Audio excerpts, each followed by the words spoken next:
மிக தெளிவாக திருச்சபையார் புரிஞ்சு கொள்ளுங்க. இயேசுவை தேவன் என்றும் மேசியா என்றும் தேவன் வெளிப்படுத்திய வழியை விட்டு அவிசுவாசி எதிர்பார்க்கும் வகையில் கிறிஸ்துவை தேவன் என்று நிரூபிக்க வேண்டிய அவசியமே இல்லை. இதுதான் இந்த பகுதி மிக தெளிவாக இயேசு நமக்கு கற்றுத்தருகிறார். என்ன நடந்திருக்கு?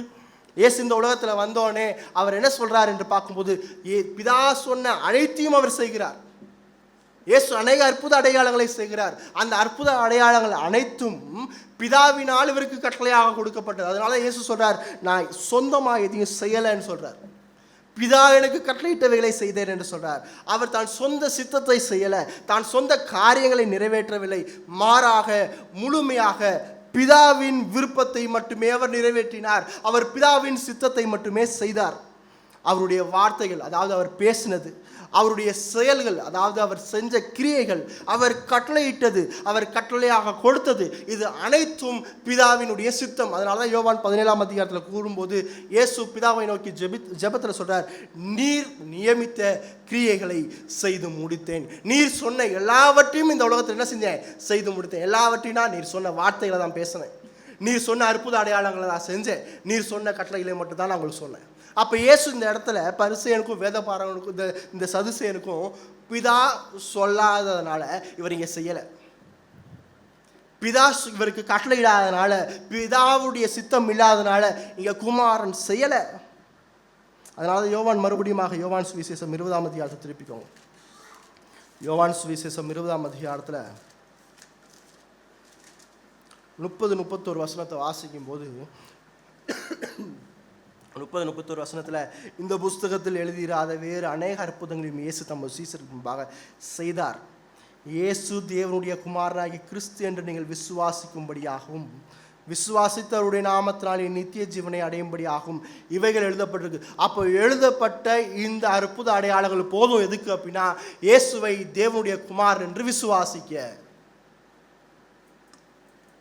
இப்போ யோவான் தான் சொல்றார், இந்த புஸ்தகத்தில் எழுதப்படாத நம்ம அநேக அற்புதங்களை செஞ்சிருந்தார் தேவன், ஆனால் எழுதப்பட்ட இந்த அற்புத அடையாளங்கள் போதும் எதுக்கு அப்படின்னா, இயேசுவை தேவனுடைய குமாரன் என்று விசுவாசிக்க. ஆனால் இங்கே பரிசேயனும் சதுசேயனும் வந்து என்ன சொல்றான்? இது எனக்கு போதாது என்று சொல்றான். எனக்கு இன்னும் அற்புத அடையாளங்கள் வேணும்னு சொல்றான். எனக்கு வானத்தில் சூரியனும் சந்திரத்தையும் டான்ஸ் ஆடவைன்னு சொல்றார். சூரியனுக்கு ஏதாவது செய், சந்திரனுக்கு ஏதாவது செய், நான் அதை பார்த்து ஆசைப்படணும், அதுக்கு ஏதாவது செய் என்று இங்கே இயேசுவினிடத்தில் வந்து கேட்டுக்கொண்டிருக்கிறான். அப்போது நீர் மேசியா என்று விசுவாசிப்போம். நான் உன்னை எதிர்பார்க்கிறேன்ல, அதை செய்ங்க, அப்போ நான் உங்களை கடவுள் என்று விசுவாசிக்கிறேன். வானத்தில் ஏதாச்சும் பண்ணுங்க, அப்போ நீர் மேசியா என்று விசுவாசிக்கிறேன். நீ முடியாது அப்படின்னு சொன்னால் நான் விசுவாசிக்க முடியாது. இயேசு என்ன செஞ்சார்? முடியாது என்று சொல்லிட்டார். அதெல்லாம் செய்ய முடியாது. இனிமே உனக்கு ஒரு அற்புதமும் அடையாளமும் இல்லை. இனிமே உனக்கு ஒரு அற்புதமும் அடையாளமும் காட்டப்படுவதில்லை. பிதா எதெல்லாம் நான் மேசியா என்று நிரூபிக்க வேண்டியவைகளையோ அவைகளை நான் செய்து முடிச்சுட்டேன். என் பிதாவின் சித்தத்திற்கு மாறாக உனக்காக நான் அற்புத அடையாளத்தை செஞ்சு நான் என்னை கடவுள் என்று நிரூபிக்க வேண்டிய அவசியம் இல்லை. நீ உன் அவிசுவாசத்திலே சாவு அப்படின்னு சொல்லிட்டார். அதான் அங்கே சொல்லப்பட்டிருக்கு. நான் என்னை வெளிப்படுத்த வேண்டிய விதத்தில் தெளிவாக பிதாவினுடைய சித்தத்துக்கு இணைந்து அதில் முழுமையாக நீ விசுவாசிக்க வேண்டியதுக்கு தக்கதாக அநேக அற்புத அடையாளங்களை நீ பார்த்து விட்டாய். அதை பார்த்து நீ விசுவாசி, இல்லைனா நீ விசுவாசியாமல் உன்னுடைய அவிசுவாசத்திலே சாவு தான் பரிசேயன்ட்டையும் சதுசேயன்ட்டையும் சொல்கிறான். இது எனக்கு என்ன சொல்லி தருது? இது ஒரு கொள்கை. என்ன கொள்கை அப்படின்னா, இயேசுவை தேவன் என்றும் அல்லது மேசியா என்றும் தேவன் வெளிப்படுத்திய வழியை விட்டுட்டு அவிசுவாசி எதிர்பார்க்கும் வகையில் கிறிஸ்துவை தேவன் என்று நிரூபிக்க வேண்டிய அவசியம் இல்லை. இதை ரொம்ப ஸ்ட்ராங்காக உங்களோட இருதயத்தில் பிடிச்சிக்கோங்க. அவனுக்காக நான் கிறிஸ்துவை மாற்றி சொல்லணுன்ற அவசியம் இல்லை. அவனுக்காக நான் இயேசுவை கடவுள் என்று அவனுக்காக நான் மாற்றி இப்படி இருக்கிறார் என்று நிரூபிக்க வேண்டிய அவசியம்லாம் இல்லை. இது எனக்கு என்ன கற்றுத்தருது? இது எனக்கு என்ன சொல்லி தருது? உங்கள் இஷ்டத்துக்கு இயேசுவை கடவுள் என்று நிரூபிக்க வேண்டிய அவசியம் இல்லைன்னு தான் சொல்லி தருது. என் இஷ்டத்துக்கு இயேசுவை கடவுள் என்று நிரூபிக்க வேண்டிய அவசியம் இல்லை. இது நம்ம நிறையா நம்முடைய வாழ்க்கையில் அனுபவமாக நம்ம அனுபவிச்சிருப்போம். எப்படி? என் வாழ்க்கையில் நிறைய கடன் பிரச்சனை இருக்குது, என்னுடைய வாழ்க்கையில் நிறையா குழப்பங்கள் இருக்குது, அவற்றிலிருந்து இயேசு எனக்கு விடுதலை கொடுத்தா இனிமேல் நான் இயேசுவை முழுமையாக விசுவாசிக்கிறேன். தேவையில்லை. அதான் இந்த பகுதி சொல்லுச்சு. வேதத்தில் சொல்லப்பட்ட காரியத்தை தவிர என்னுடைய கடன் பிரச்சனையும் என்னுடைய குழப்பத்தையும் என்னுடைய சரீர பிரகாரமான அந்த தேவையிலிருந்து தேவன் என்னை விடுவித்த பிறகு நான் இயேசுவை விசுவாசிக்கிறேன் அப்படின்னா அப்படிப்பட்ட விசுவாசம் ஒருபோதும் கிறிஸ்து மீதான விசுவாசமாக இருக்காது. அடுத்த சிலர் சொல்கிறான், நான் மிகப்பெரிய இக்கட்டில் இருக்கிறேன், எனக்கு விடுதலை கிடைச்சா நான் ஒரு பிஸ்னஸ் ஆரம்பிக்க போகிறேன், இந்த பிஸ்னஸ் எனக்கு சரியாக போச்சுன்னா, நான் நினச்ச மாதிரி என்னுடைய வாழ்க்கை நடந்தா, நான் நினச்ச மாதிரி தேவன் என்னை ஆசீர்வதித்தா, நான் நினைக்கிற மாதிரி என்னுடைய வாழ்க்கை போனால் நான் இயேசுவை விசுவாசிக்கிறேன். அப்படிப்பட்ட விசுவாசமே இல்லை.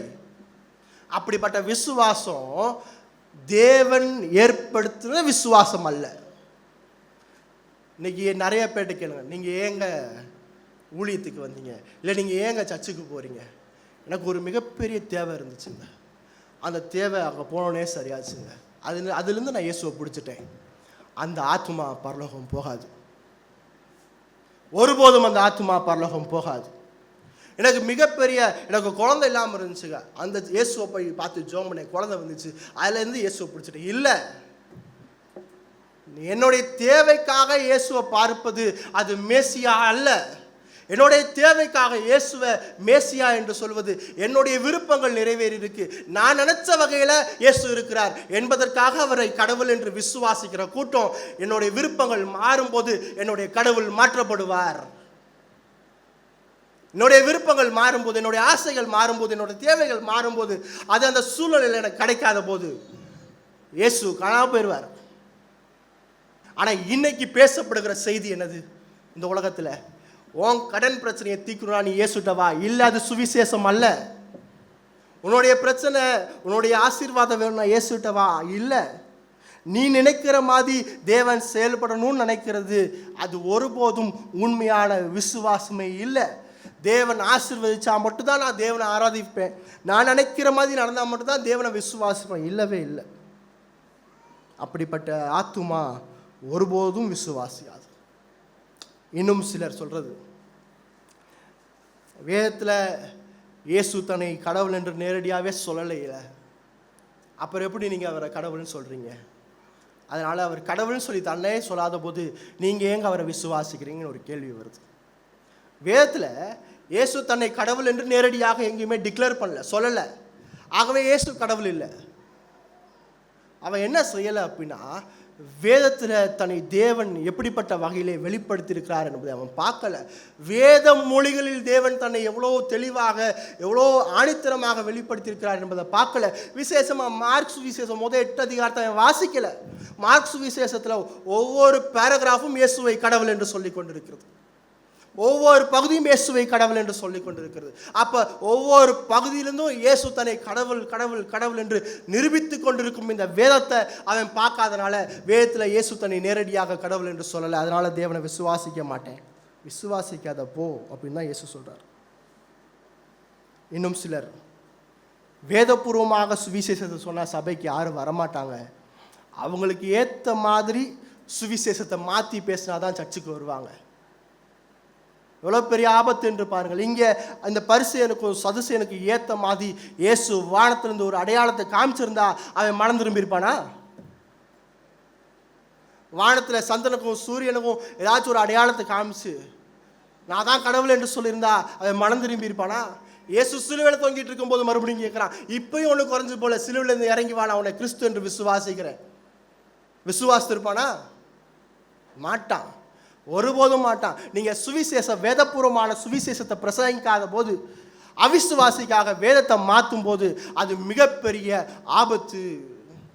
அவிசுவாசிக்காக ஆராதனை முறையை மாற்றுவது, அவிசுவாசிக்கு ஏற்ற மாதிரி ஆராதனை வடிவமைப்பது, அவிசுவாசியை உற்சாகப்படுத்துவ மாதிரி பேசுவது, அவிசுவாசிக்காக ஆராதனை காரியங்களை வேதபூர்வமான காரியங்களை மாற்றி அமைப்பது தேவனுடைய சித்தத்துக்கு எதிரானது. ஏன்னா இயேசு மிக தெளிவாக சொல்லிட்டு போயிருக்கார். மத்திய 28ஆம் அதிகாரத்தில் 18 முதல் 20 வசனத்தில் உலகம் எங்கும் போய் சர்வ சிருஷ்டிக்கும் சுவிசேஷத்தை பிரசங்கிங்கள் என்று சொல்லிட்டு போயிருக்கார். சுவிசேஷம் என்று சொல்லும்போது அது கிறிஸ்துவை பற்றியது என்று சொல்லிட்டு போயிருக்கிறார். அப்போ ஒரு அவிசுவாசி சொல்லி இயேசுவை கடவுள் என்று நிரூபிக்கணுன்ற அவசியம் விசுவாசிக்கு ஒருபோதும் இல்லை. நீ விசுவாசிக்கின்னா வேதத்தில் சொல்லியிருக்கிறபடி, வேதத்தில் வெளிப்படுத்தியிருக்கிறபடி விசுவாசம் மட்டும்தான் அது உண்மையான விசுவாசம். இயேசு எப்படி பிதா கொடுத்த காரியத்தை மட்டுமே நிறைவேற்றினாரோ அதே போல் நீங்களும் நானும் தேவன் கொடுத்த இந்த சுவிசேஷத்தை பிரசங்கிப்பதனால மட்டும்தான் தேவன் தன்னை வெளிப்படுத்துகிறார். இதுக்கு இயேசுவே ஒரு மிகப்பெரிய உதாரணத்தை சொல்லி போயிருக்கிறார். லூக்கா 16ஆம் அதிகாரத்தை திருப்பிக்கோங்க. லூக்கா 16ஆம் அதிகாரத்தில் ஐஸ்வர்யவான் லாசரு, அந்த ஊமையில் ஐஸ்வர்யவான் நரகத்திலிருந்து ஆபிரகாமை நோக்கி, நான் இங்கே கஷ்டப்படுறேன், என்னுடைய சகோதரர்கள் பூமியில் இருக்கிறாங்க, இந்த லாசருவை அனுப்பிச்சி விடுங்க, அவங்க இந்த கஷ்டப்படுற இந்த நரகத்துக்கு வர வேணாம், அனுப்பிச்சி விடுங்க, அவன் போய் இந்த சுவிசேஷத்தை சொல்லட்டும். பரிசீலமாக தான் மறுபடியும் எனக்கு ஏற்ற மாதிரி அவனுக்கு ஏற்ற மாதிரி, அவனுக்கு புரிகிற மாதிரி, அவனுக்கு புரிகிற மொழியில் அவனுக்கு சுலபமாக புரிகிறதுக்காக ஒரு உதாரணத்தை கொண்டு, அவனுக்கு புரிகிற மாதிரி ஒரு பாட்டை பாடி, அவனுக்கு புரிகிற மாதிரி ஒரு நாடகத்தை நடித்து, அவனுக்கு புரிகிற மாதிரி ஒரு டான்ஸ் ஆடி சுவிசேஷத்தை சொல்லுங்க. இல்லை, அங்கே நேரடியாக சொல்கிற பிரகாரம் 30ஆம் வசனம் பாருங்கள். லூக்கா 16:30. அதற்கு அவன், அப்படி அல்ல தகப்பனாகிய ஆபிரகாமே, மரித்தோர்லேருந்து ஒருவன் அவரிடத்தில் போனால் மனம் திரும்புவார்கள் என்றான். செத்தவன் போய் உயிரோட போய் சாட்சி சொன்னான். நோயாளி சாட்சி சொன்னால் இயேசுவை நம்பிடுவாங்க. கேன்சர்லேருந்து சுகமானவன் சாட்சி சொன்னால், ஆக்சிடென்ட்லேருந்து சுகமானவன் சாட்சி சொன்னால் இயேசுவை நம்புவாங்க. ஒருபோதும் மாட்டாங்க. அதான் இங்கே சொல்கிறார். அதற்கு அவன், அவர்கள் மோசேக்கும் தீர்க்கதரிசிகளுக்கும் செவி கொடாவிட்டால் மரித்தோர்லேருந்து ஒருவன் எழுந்து போனாலும் நம்ப மாட்டார்கள். அவன் வேதத்தை வாசிக்கலன்னா எவன் போய் சாட்சி சொன்னாலும் நம்ப மாட்டான். அவன் வேதத்தில் மோசேவும் தீர்க்கதரிசிகளும் வேதத்தில் வெளிப்படுத்தப்பட்ட இயேசுவை விசுவாசிக்கலனா, வேதத்தில் வெளிப்படுத்தப்பட்ட இயேசுவை அவன் பார்க்கலனா, எவன் போய் சுவிசேஷம் சொன்னாலும், எவன் போய் சாட்சியை சொன்னாலும், அவனுக்கு ஏற்ற மாதிரி நீ என்னத்தை மாற்றினாலும் அவன் ஒருபோதும் சுவிசேஷத்தை விசுவாசிக்க மாட்டான். இழந்த நாட்களில் திருநங்கையை கூப்பிட்டு சுவிசேஷம் பிரசங்கிக்க சொல்வது அபத்தமானது. பெண்களை கூப்பிட்டு ஃபுல் பீட் கொடுத்து சுவிசேஷத்தை பேச வைப்பது அபத்தமானது. மிகப்பெரிய நோயாளி, நோயிலிருந்து விடுதலை பெற்றோனே இவன் கர்த்தருடைய வார்த்தையை சொல்வான்னு சொல்லி கொடுப்பது அபத்தமானது.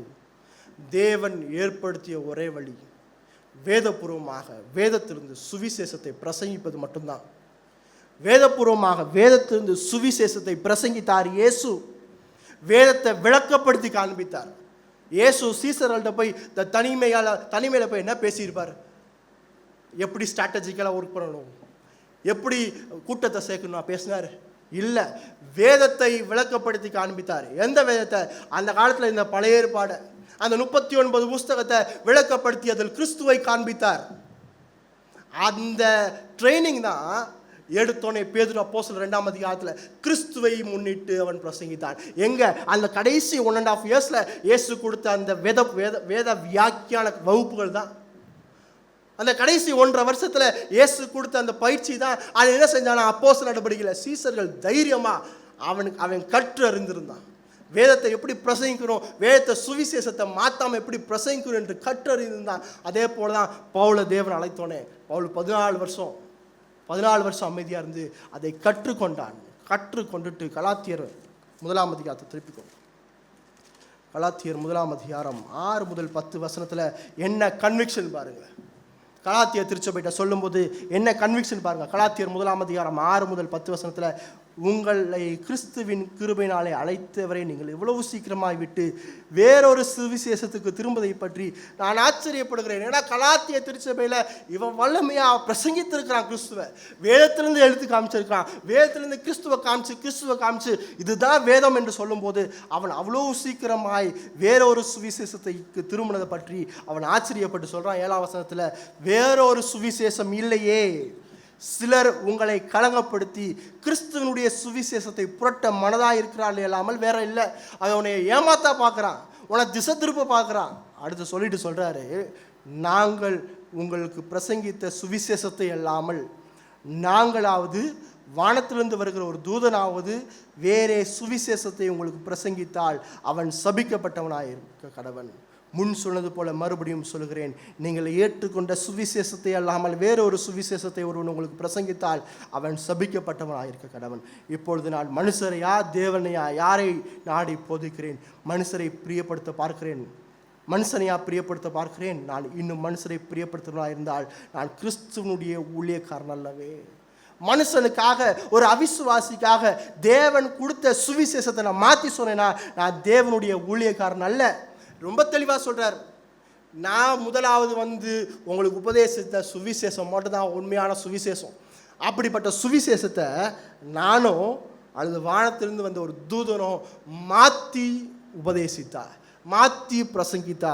அங்கே வார்த்தை இருக்கு, அவன் சபிக்கப்பட்டவன். மூல பாஷையில் he will be going directly to hell அப்படின்னு சொல்லப்பட்டிருக்கு. அவன் நேரடியாக நரகத்துக்கு மட்டுமே பாத்திரவான். அங்கே இங்கே சொல்லப்பட்ட 8ஆம் வசனத்திலும் 9ஆம் வசனத்திலும் சொல்லப்பட்ட அந்த சபிக்கப்பட்டவன் என்ற வார்த்தை அவன் நேரடியாக நரகத்துக்கு மட்டுமே பாத்திரவான் என்று சொல்லியிருக்கு. அப்போ இது எவ்வளோ முக்கியமான ஒரு விஷயம் என்பதை திருச்சபையார் புரிந்து கொள்ளுங்கள். சுவிசேஷத்தை எனக்கு ஏற்ற மாதிரி நான் மாற்றி சொன்னேன் அப்படின்னா நான் நேரடியாக நரகத்துக்கு மட்டுமே பாத்திரவான். அப்படிப்பட்ட சுவிசேஷத்தை கேட்குறவனும் அப்படிதான், அப்படிப்பட்ட சுவிசேஷத்தை நம்புறவனும் அப்படிதான். ஏன்னா அப்படிப்பட்ட சுவிசேஷம் ஒருபோதும் கிறிஸ்துவை காட்டாது. அப்படிப்பட்ட சுவிசேஷம் ஒருபோதும் சிலுவையை காட்டாது. சிலுவை இல்லாத சுவிசேஷம் போலியான சுவிசேஷம். சிலுவை இல்லாத இயேசு போலியான இயேசு. அதனால தான் பேதுரு இயேசுட்ட போய் நீங்கள் சிலுவைக்கு போகக்கூடாதுன்னு சொன்னோன்னே அப்பாலே போ சாத்தானே என்று சொன்னார். ஏன்னா இதெல்லாம் பிசாசினுடைய வேலை. அங்கே பாருங்கள், இயேசுவை சோதிக்கும்படியாக வருகிறார். ஏன்னா இந்த சுவிசேஷம் என்னவா இருக்குன்னா தேவ பலனாக இருக்கிறது. 2 தீமோத்தேயு 3ஆம் அதிகாரத்தை பார்க்கும்போது 2 தீமோத்தேயு 3ஆம் அதிகாரம் 14-15 வசனத்தை பார்க்கும்போது பவுல் தீமோத்திட்ட சொல்கிறார், நீ கற்று நிச்சயித்து கொண்டவைகளை நிலைத்திரு, அவைகளை இன்னாரிடத்திலிருந்து கற்றாய் என்று நீ அறிந்திருக்கிறதும் அல்லாமல் கிறிஸ்து இயேசுவை பற்றும் விசுவாசத்தினாலே உன்னை ரட்சிப்புக்கேற்ற ஞானமுள்ளவனாக்கத்தக்க பரிசுத்த வேத எழுத்துக்கள் ரட்சிப்புக்கேற்ற ஞானமுள்ளவனாக்க வழிவகுப்பது வேதத்தில் வெளிப்படுத்தப்பட்ட சுவிசேஷம் மட்டுமே. வேதத்தில் வெளிப்படுத்தப்பட்ட சுவிசேஷம் மட்டுமே உங்களை ரட்சிப்புக்கு நேராக கொண்டு போகும். அந்த சுவிசேஷம் என்னது? அந்த சுவிசேஷம் என்னன்னா, நான் பாவியான மனுஷன், என் மேலே தேவனுடைய கோபம் நிலைச்சிருக்கு, நான் செய்கிற ஒவ்வொரு பாவமும் என் மேலே தேவனுடைய கோபத்தை அதிகரித்து கொண்டே இருக்குது, நான் என்ன செஞ்சாலும் அந்த தேவனுடைய கோபத்திலிருந்து நான் ஒருபோதும் என்னை காப்பாற்றிக் கொள்ள முடியாது, நான் இப்படியே செத்து போனால் நித்தியமான நரகத்துக்கு மட்டும் தான் போவேன். ஏன்னா என்னுடைய ஒவ்வொரு பாவமும், அதாவது என்னுடைய ஒவ்வொரு பொய்யும் நித்தியமான தேவனுக்கு எதிராக இருப்பதனால் அந்த நித்தியமான தண்டனைக்கு மட்டுமே மனிதன் பாத்திரவான். நான் இந்த உலகத்தில் செய்கிற ஒவ்வொரு பாவமும் சக மனிதனுக்கு விரோதமானதல்ல. முதலாவது நித்தியமான தேவனுக்கு விரோதமானது. நித்தியமான தேவனுக்கு விரோதமாக இருக்கிறதுனால மட்டும்தான் மனுஷனுடைய தண்டனை, தேவன் கொடுக்கிற மனுஷனுடைய தண்டனை நித்தியமான நரகம். அப்போ நித்தியமான நரகத்திலிருந்து காலத்துக்கு உட்பட்ட மனிதன் ஒருபோதும் தன்னை காப்பாற்றிக் கொள்ளவே முடியாது. ஏன்னா நித்தியமான தேவனை காலத்துக்கு உட்பட்ட மனிதன் ஒருபோதும் திருப்தி செய்ய முடியாது. இதை முதல் கிளியராக அண்டர்ஸ்டாண்ட் பண்ணிக்கோங்க. காலத்துக்கு உட்பட்ட மனிதனால் நித்தியமான தேவனை ஒருபோதும் திருப்தி செய்ய முடியவே முடியாது. நாம் போய் உபவாசம் இருக்கிறதுனாலையோ, நாம் போய் பாத யாத்திரை போகிறனாலையோ, நாம் போய் மொட்டை அடிக்கிறனாலையோ அதுக்கும் கடவுளுக்கும் சம்மந்தமே இல்லை. ஏன்னா நான் ஒரு வரையறைக்குள்ளே இருக்கிற ஒரு மனுஷன். நீங்களும் நானும் வணங்குற ஆண்டவர், உங்களையும் என்னையும் படைத்த ஆண்டவர் எப்படிப்பட்டவர்னா, அவர் காலத்துக்கு முன்பாக இருக்கிறவர், அவர் காலத்தை உருவாக்கினவர், அவர் அவருக்கு ஆரம்பமும் இல்லை முடிவும் இல்லை, அவர் நித்திய காலமாக இருக்கிறவர். அதை என்னால் முழுமையாக புரிஞ்சு கொள்ள முடியாது. அவர் எப்பொழுதும் இருக்கிற சர்வ வல்லமையும் அதிகாரமும் நிறைந்த ஆண்டவர். ஒரு யானைக்கு முன்னாடி போயிட்டு நான் ஒரு தேங்காய் சிலை இந்த சாப்பிடுவோம், பசி ஆற்றிக்குவோன்னு சொன்னால் எப்படி இருக்கும்? அதை விட மேலானவர், அதை விட உயர்ந்தவர், அதை விட உயர்ந்த தேவனுக்கு முன்பாக நீங்களும் நானும் பாவம் செஞ்சு அவரை திருப்தி செய்யலாம்னா ஒருபோதும் திருப்தி செய்ய முடியாது. மனுஷனால் முடியாதனால தான் தேவனே தன்னுடைய நித்திய குமாரனை இந்த உலகத்துக்கு அனுப்பினார். ஏன்னா எந்த மனுஷனாலும் அவருடைய கோபத்தை திருப்தி செய்ய முடியாது. ஆகவே எல்லைக்கு உட்படாத நித்தியமான அவரை போல சமமாக இருக்கிற தேவனுடைய குமாரனை தேவன் இந்த உலகத்திற்கு அனுப்பினார். அவர் தான் ஆண்டவராகிய இயேசு கிறிஸ்து. அவர் என்ன செஞ்சார்? அவர் முதலாவது மார்க்கில் பார்க்குறோம், அவர் முதலாவது தன்னை தேவன் என்று வெளிப்படுத்தி கொண்டிருக்கிறார். அவர் தன்னை தேவன் என்று உங்களுக்கு அடையாளப்படுத்தி கொண்டிருக்கிறார். தன்னை மேசியா என்று சொல்லிக் கொண்டிருக்கிறார். அவரை விசுவாசி என்று சொல்லிக் கொண்டிருக்கிறார். எப்படி மன்னிக்க போகிறார்? அவர் சிலுவையிலே மன்னிக்க போகிறார். சிலுவையிலே அந்த தேவனுடைய குமாரன் மீது, நித்தியமான தேவனுடைய குமாரன் மீது உங்களுடைய பாவமும் என்னுடைய பாவமும் அவர் மீது வைக்கப்படுகிறது. அவர் மீது வைக்கப்படும் போது நித்திய பிதா தன்னுடைய நித்தியமான கோபத்தை, உங்கள் மீதும் என் மீது இருந்த கோபத்தை அந்த நித்திய குமாரன் மீது முழுமையாக ஊற்றுகிறார். முழுமையாக ஊற்றுறார்னா உங்கள் மேல் இருந்த என் மேல் இருந்த கோபம் எல்லாம் இயேசுவின் மீது திருப்பப்படுகிறது. திருப்பப்பட்டு அங்கே முழுவதுமாக ஊற்றப்படுகிறது. அங்கே ஊற்றும் போது தான் சொல்கிறார், என் தேவனே என் தேவனே ஏன் என்னை கைவிட்டீர் என்று சொல்கிறார். அங்கே அந்த உறவு பிளவுபடுகிறது. பிதாவாகிய தேவன் தன்னுடைய கோபத்தை திருப்தி செய்து என்ன செய்கிறார் என்று பார்க்கும்போது பாவியான மனிதனையும் நித்தியமான பிதாவையும் ஒப்புரவாக்குகிறார். ஒப்புரவாக்கி உங்களையும் என்னையும் நீதிமான் என்று அறிக்கையிடுகிறார். இதை விசுவாசிக்கும்படியான விசுவாசத்தை நானா பெற்றுக்கொள்வதில்லை. எனக்குள்ள இருந்து ஐயோ நான் இயேசுவை விசுவாசிக்கிறேன் சொல்ல முடியாது. இப்படிப்பட்ட வேதபூர்வமான சத்தியத்தை கேட்கும் போது பரிசுத்த ஆவியானவர் வல்லமையாய் உங்களுடைய இருதயத்தில் செயல்பட்டாதான் நீங்கள் அவரை விசுவாசிக்க முடியும்.